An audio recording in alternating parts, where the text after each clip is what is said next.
Hello, my dear students. Today we will read NCERT class third Hindi रिमझिम book का chapter second शेखीबाज मक्खी। शेखीबाज अर्थात एक अभिमानी या घमंडी मक्खी। शेखीबाज में से होता है अभिमानी, अभिमान करने वाली या घमंडी, घमंड करने वाली मक्खी। ठीक है, एक ऐसी मक्खी जो बहुत अभिमानी है, बहुत घमंडी है। ठीक है, तो इस चैप्टर को हम लोग ध्यान से पढ़ेंगे और देखेंगे कि इस चैप्टर के माध्यम से इसके जो लेखक हैं योगेश जोशी, वो हमें क्या शिक्षा देना चाह रहे हैं। ठीक है, कि एक था जंगल, उस जंगल में एक शेर भोजन करके आराम कर रहा था। इतने में एक मक्खी उड़ती उड़ती वहाँ आ पहुँची। शेर ने 2-3 दिनों से स्नान नहीं किया था, इसलिए मक्खी शेर के कान के एकदम पास भिन भिन भिन करने लगी। यानी शेर ने 2-3 काफ़ी दिनों से स्नान नहीं किया था, 2-3 दिनों से। तो इसी वजह से जो मक्खी थी, वो मक्खी हमेशा दुर्गंध वाली चीज़ों पर, जिससे दुर्गंध आती हो, बदबू आती हो, गंदी चीज़ों पर मंडराती है, वहीं पर उड़ती रहती है, उन पर बैठती है। तो शेर ने 2-3 दिनों से स्नान नहीं किया था, नहाया नहीं था, इसलिए मक्खी शेर के कान के एकदम पास भिन भिन भिन करने लगी। शेर को बहुत मुश्किल से नींद आई थी, यानी शेर को वैसे भी नींद नहीं आ रही थी। अब जैसे तैसे उसकी आंख लगी थी, इतने में मक्खी आकर उसके कान के पास भिन भिन आने लगी, भिन भिन करने लगी। उसने पंजा उठाया, मक्खी उड़ गई। लेकिन फिर से शेर के कान के पास भिन भिन शुरू हो गई, उड़ना शुरू हो गई। अब शेर को गुस्सा आया, वह दहाड़ा, अरे मक्खी दूर हट, वरना तुझे अभी जान से मार डालूंगा। मक्खी ने धीरे से कहा, छी छी, जंगल के राजा के मुंह से ऐसी भाषा कहीं शोभा देती है। यानी मक्खी ने कहा कि छी छी, कितनी गंदी बात है कि जंगल के राजा के मुंह से ऐसी भाषा, ऐसी बोली कहीं शोभा देती है, कहीं अच्छी लगती है। अर्थात जंगल के राजा को ऐसी बात नहीं कहना चाहिए, उनके मुंह से ऐसी बात अच्छी नहीं लगती है। शेर का गुस्सा और बढ़ गया। उसने कहा, एक तो तू मुझे सोने नहीं देती, ऊपर से मेरे सामने जवाब देती है। चुप हो जा, वरना अभी। तो मक्खी बोली, वरना क्या कर लोगे? मैं क्या तुमसे डर जाऊंगी? मैं तो तुमसे भी लड़ सकती हूँ, हिम्मत हो तो आ जाओ। यानी मक्खी ने शेर को भी धमकी डाली कि मैं तुमसे ना तो डरती हूँ, और अगर तुम में हिम्मत हो तो आ जाओ मैदान में। ठीक है, शेर अब एकदम आग बबूला हो उठा, उसे नहीं बहुत ज़्यादा गुस्सा आ गया। उसने कान के पास पंजा मारा, मक्खी तो उड़ गई, पर कान ज़रा छिल गया। यानी कान पर के पास भिन भिना रही थी, उसने पंजा मारा जैसे ही, तो मक्खी जो थी वो कान से उड़ गई, वहाँ से बैठी हुई थी, और अपने ही पंजे से उसका अपना कान छिल गया, यानी जख्मी हो गया। मक्खी उड़कर शेर की नाक पर बैठी, तो उसने मक्खी को फिर पंजा मारा, मक्खी फिर से उड़ गई। अब की बार शेर की नाक छिल गई। जब कान पर बैठी तो पंजा मारा, तो कान मक्खी उड़ी, कान छिल गया। जब फिर दोबारा नाक पे बैठी, नाक पे से पंजा मारा उसने, शेर ने, फिर वहाँ से भी मक्खी उड़ गई, और अब की बार उसकी नाक छिल गई, नाक जख्मी हो गई। मक्खी कभी शेर के माथे पर बैठती, कभी गाल पर, तो कभी गर्दन पर। शेर पंजा मारता जाता और खुद को घायल करता जाता। मक्खी तो फट से उड़ जाती थी, मक्खी फट से उड़ जाती और खुद उसके अपने आप ही चोट लगती जाती थी। अंत में शेर ऊब गया, यानी थक हार गया, परेशान हो गया। ऊब गया अर्थात थक जाना। तो अंत में शेर जो है, आखिर में शेर ऊब गया, थक गया। वह बोला, मक्खी बहन अब मुझे छोड़ो, मैं हारा और तुम जीती बस। अब मक्खी घमंड में चूर होकर उड़ती उड़ती आगे बढ़ी। यानी मक्खी को और ज़्यादा घमंड हो गया कि अरे मैंने तो जंगल के राजा को हरा दिया, उसने मुझसे हार मान ली। तो मक्खी अपने घमंड में चूर होकर, घमंड के नशे में उड़ती उड़ती आगे बढ़ गई। सामने एक हाथी मिला, हाथी दिखाई दिया। मक्खी ने कहा, अरे हाथी, मुझे प्रणाम कर, अर्थात नमस्ते कर, सलाम कर, मैंने जंगल के राजा शेर को हराया है, इसलिए जंगल में अब मेरा राज चलेगा। हाथी ने सोचा इस पागल मक्खी से बहस करने में समय कौन बर्बाद करे। यानी हाथी ने सोचा कि इस पागल है ये, तो इसके साथ क्या बहस करना, इसको क्या मुंह लगाना, कौन वक्त अपना बर्बाद करे, कि इसको मैं प्रणाम करता हूँ और आगे चला जाता हूँ, बढ़ जाता हूँ। हाथी ने सूंड ऊपर उठाकर मक्खी को प्रणाम किया और आगे बढ़ गया। सामने से आ रही लोमड़ी ने यह सब देखा। लोमड़ी मंद मंद अर्थात धीरे धीरे मुस्कुराने लगी। इतने में मक्खी ने लोमड़ी से कहा, अरे ओ लोमड़ी, चल मुझे प्रणाम कर। मैंने जंगल के राजा शेर और विशालकाय हाथी को भी हरा दिया है। विशालकाय जो आकार में बहुत ज़्यादा बड़ा होता है, नहीं, मैंने जंगल के राजा शेर को और एक बहुत बड़े जानवर हाथी को भी हरा दिया है। विशालकाय हाथी अर्थात आकार में बहुत बड़े हाथी को भी हरा दिया है। तो लोमड़ी ने उसे प्रणाम किया, फिर धीरे से बोली कि धन्य हो, अर्थात भाग्यशाली हो, तुम बहुत ही धन्य हो, भाग्यशाली हो। लोमड़ी ने उसे प्रणाम किया, फिर धीरे से बोली धन्य हो मक्खी रानी, धन्य हो। धन्य है आपका जीवन और धन्य है आपके माता पिता। बहुत यानी आपका जीवन बहुत भाग्यशाली है और आपके माता पिता भी बहुत भाग्यशाली खुशकिस्मत हैं। लेकिन मक्खी रानी, उधर वह मकड़ी दिखाई दे रही है ना, वह आपको गाली दे रही थी, उसकी ज़रा खबर लो ना। यानी वो गाली दे रही थी, उसको ज़रा खबर लो, उसको ज़रा सबक तो सिखाओ। यह सुनकर मक्खी गुस्से से लाल हो गई कि अरे, एक जरा सी मकड़ी मुझे गाली दे रही थी, जबकि मैंने तो जंगल के राजा शेर को हरा दिया और इतने विशाल का, इतने बड़े जानवर हाथी को भी हरा दिया, उसने भी मुझे नमस्कार किया, सलाम किया, जबकि एक जरा सी मकड़ी मुझे गाली दे रही थी। तो यह सुनकर मक्खी गुस्से से लाल हो गई, यानी उसे बहुत ज़्यादा गुस्सा गया। मक्खी बोली, उस मकड़ी को तो मैं चुटकी बजाते ही ख़त्म कर देती हूँ। चुटकी बजाते यानी पल भर में, बहुत आसानी से ख़त्म कर देती हूँ। यह कहते हुए मक्खी मकड़ी की तरफ झपटी और मकड़ी के जाले में फंस गई। यानी ये कहते कहते कि उसको तो मैं चुटकी बजाते ही ख़त्म कर देती हूँ, ये कहते ही मक्खी मकड़ी के ऊपर झपटी, लेकिन वहाँ पर मकड़ी ने अपना जो जाला बनाया बनाया हुआ था, उस जाले में वो फंस गई। तो मकड़ी के जाले में वो फंस गई। मक्खी जो थी वो जाले से छूटने की ज्यों ज्यों यानी जैसे जैसे कोशिश करती गई, त्यों त्यों वैसे वैसे और भी अधिक उसमें फंसती चली गई जाले में। अंत में वह थक गई, हार गई, और यह देखकर लोमड़ी जो थी वो मंद मंद मुस्कुराती हुई वहाँ से चलती बनी। और अंत में जब वो उससे नहीं निकली, बहुत ज़्यादा प्रयास कोशिश करने के बाद भी, तो थक हार गई वहीं पर, और फिर बाद में वहीं मर गई होगी। और ये देखकर लोमड़ी बहुत धीरे धीरे मंद मंद मुस्कुराती हुई वहाँ से चलती बनी। कि लो, लोमड़ी मुस्कुराई थी कि लो, सारा घमंड जो था तुम्हारा चकनाचूर हो गया। तो इस कहानी से हमें ये शिक्षा मिलती है। तो इसकी नैतिक शिक्षा ये है कि हमें कभी भी खुद पर बहुत ज़्यादा अभिमान या घमंड नहीं करना चाहिए। ठीक है, कभी भी घमंड अभिमान नहीं करना चाहिए, ना ही दूसरों लोगों को तंग परेशान करना चाहिए। इसके राइटर हैं योगेश जोशी। योगेश जोशी इसके राइटर हैं। आगे देखिए कैसी लगी कहानी। कक्षा में साथियों के साथ बातचीत करो, तुम्हें कहानी में कौन सबसे अच्छा लगा और क्यों।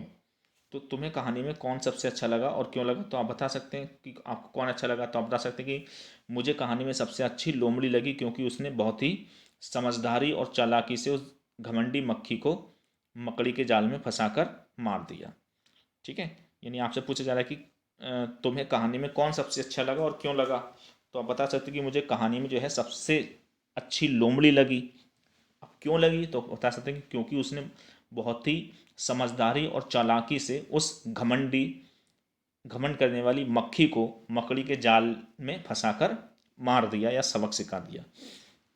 अगला क्वेश्चन है, मक्खी मकड़ी के जाल में फंस गई थी, फिर क्या हुआ होगा, कहानी आगे बढ़ाओ। ये मक्खी जो थी वो मकड़ी के जाल में फंस गई थी, फिर क्या हुआ होगा। तो फिर क्या हुआ होगा, जब मकड़ी जो थी जब मक्खी मकड़ी के जाल में फंस गई, तो वो जितना वहाँ से बाहर निकलने की कोशिश करती होगी उतनी उसमें फंसती जाती होगी, और अंत में आखिर में वह जाल में फंस कर मर गई होगी। इस तरीके से हम लिख सकते हैं। नेक्स्ट है आपका कहानी का नाम, हेडिंग है। इसमें कहना है, अगर कहानी का नाम मक्खी को ध्यान में ना रखकर, जैसे है अभी मक्खी को ध्यान में रखकर है, ठीक है, शेखीबाज मक्खी। अगर कहानी का नाम मक्खी को ध्यान में ना रखकर लोमड़ी और शेर को ध्यान में रखकर लिखा जाता, तो उसके क्या क्या नाम हो सकते थे। तो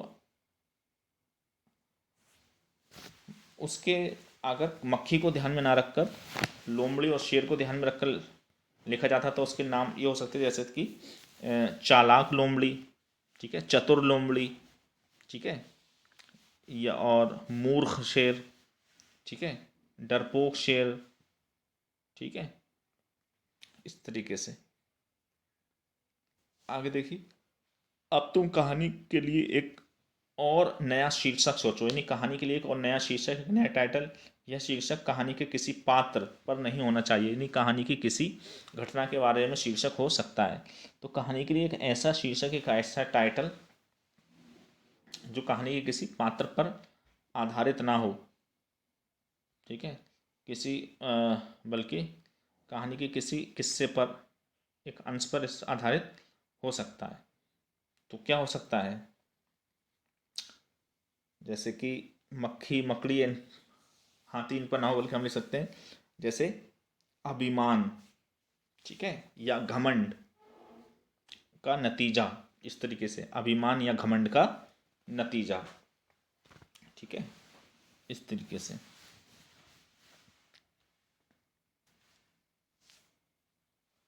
अगली हेडिंग है शेर की जगह तुम। मक्खी ने जब शेर को जगाया तो वह आग बबूला हो गया। जब तुम्हें जब कोई गहरी नींद से जगाता है तो तुम क्या करते हो? तुम नहीं, क्या तुम भी आग बबूला हो जाते हो या आसानी से चुपचाप उठ जाते हो? तो आप बता सकते कि जब मुझे कोई गहरी नींद से जगाता है तो मैं कुछ नहीं कहता हूँ, चुपचाप उठ जाता हूँ, ठीक है। अगला क्वेश्चन है मक्खी उड़ाते उड़ाते शेर उब गया था, तुम क्या करते करते उब जाते हो? तो आप बता सकते हो, ठीक है, कि मैं पढ़ाई करते करते उब जाता हूँ, ठीक है, या वीडियो गेम खेलते खेलते उब जाता हूँ, कुछ भी, ठीक है। मान लो तुम शेर हो, मक्खी ने तुम्हारे साथ जो कुछ भी किया वह लोमड़ी को बताओ, यानी अपने आप को शेर मान लो और मक्खी ने तुम्हारे साथ जो किया अर्थात शेर के साथ वह लोमड़ी को बताना है। तो आपको अपने शब्दों में बता देना है कि आप क्या कहोगे अपने आप को शेर मानते हुए, कि शेर मानते हुए मक्खी ने तुम्हारे साथ किया वो लोमड़ी को बताना। तो आप बता दो कि लोमड़ी बहन, आज मुझे मक्खी ने बहुत परेशान किया, मैं सो रहा था तो वो मेरे कान पर आकर बैठ गई, मैंने उसे उड़ाया तो वो उसे भगाया पंजा मारकर, तो वो खुद तो उड़ गई, मेरा कान जख्मी हो गया, फिर नाक पर बैठी, नाक भी जख्मी हो गया, इस तरीके से गर्दन गाल सब जख्मी हो गया, ठीक है, और उसने मुझे बहुत परेशान किया, तुम उसकी अच्छे से खबर लो, इस तरीके से बता सकते हो। शेर तो भोजन करके आराम कर रहा था, तुम खाना खाकर क्या करते हो? शेर तो भोजन कर कर आराम कर रहा था, तभी मक्खी उसके कान के पास भिन भिन भिन भिन करने लगी, भिन भिनाने लगी। तुम खाना खाकर क्या करते हो? अक्सर, यानी अक्सर क्या करते हो, ज़्यादातर, हमेशा, और कभी कभी क्या करते हो? तो अक्सर मैं भी खाना खाकर दोपहर में आराम करता हूँ और कभी कभी मोबाइल चलाने लगता हूँ या पढ़ने बैठ जाता हूँ। शेर ने भोजन में क्या खाया होगा? तुम क्या क्या खाते हो? तो शेर ने भोजन में क्या खाया होगा? हिरन का कच्चा मांस, ठीक है, जबकि हम भोजन में दाल चावल रोटी सब्जी मीट पुलाव बिरयानी आदि खाते हैं। किसने क्या कहा? नीचे कहानी से जुड़ी तस्वीरें दी गई हैं, उनमें कुछ न कुछ बोला जा रहा है, सोचो और लिखो कौन क्या बोल रहा है। तो अपने पास से अंदाज़ा लगाना है कि इसमें क्या कहता होगा। इसमें मक्खी कह रही है कि शेर तुम मुझे प्रणाम करो, फिर शेर ने कहा होगा, कुछ बोला होगा कि मक्खी मैं तुमसे हारा तुम जीती, और फिर शेर ने प्रणाम कर दिया होगा परेशान होने के बाद। यहाँ पर मक्खी ने हाथी से कहा चल हाथी, जंगल के राजा शेर ने भी मुझे प्रणाम किया, तुम भी मुझे प्रणाम करो। हाथी ने भी अपनी सूंड उठाई और प्रणाम कर दिया। यहाँ पर लोमड़ी ने कहा कि मक्खी मक्खी ने लोमड़ी से कहा होगा इसमें कि कि जंगल के राजा शेर और विशालकाय हाथी ने तुम मुझसे हार गए, तुम भी मुझे प्रणाम करो। तो लोमड़ी ने उसे कहा, प्रणाम किया होगा, कहा होगा कि वो उधर मक तुम तो बड़ी धन्य हो, लेकिन उधर जो मकड़ी है ना वो तुम्हें गाली दे रही थी। और इस तरीके से उसने उसको मकड़ी के जाल में फंसा दिया होगा। कौन क्या है कहानी के हिसाब से बताओ। जैसे घमंडी, घमंडी कौन थी? मक्खी। चतुर कौन थी? लोमड़ी। समझदार, लोमड़ी समझदार थी। हाथी समझदार था, उसने अपना टाइम बर्बाद नहीं किया। डरपोक था हाथी, सबसे चतुर लोमड़ी, और आलसी शेर। और डरपोक शेर। चुटकी बजाते ही, चुटकी बजाने का मतलब है कि बहुत जल्दी कर लेना। जैसे तुम कौन कौन से काम चुटकी बजाते ही कर लेते हो? जैसे दूध पीना, स्कूल के लिए तैयार हो जाना, अपना होमवर्क कर लेना।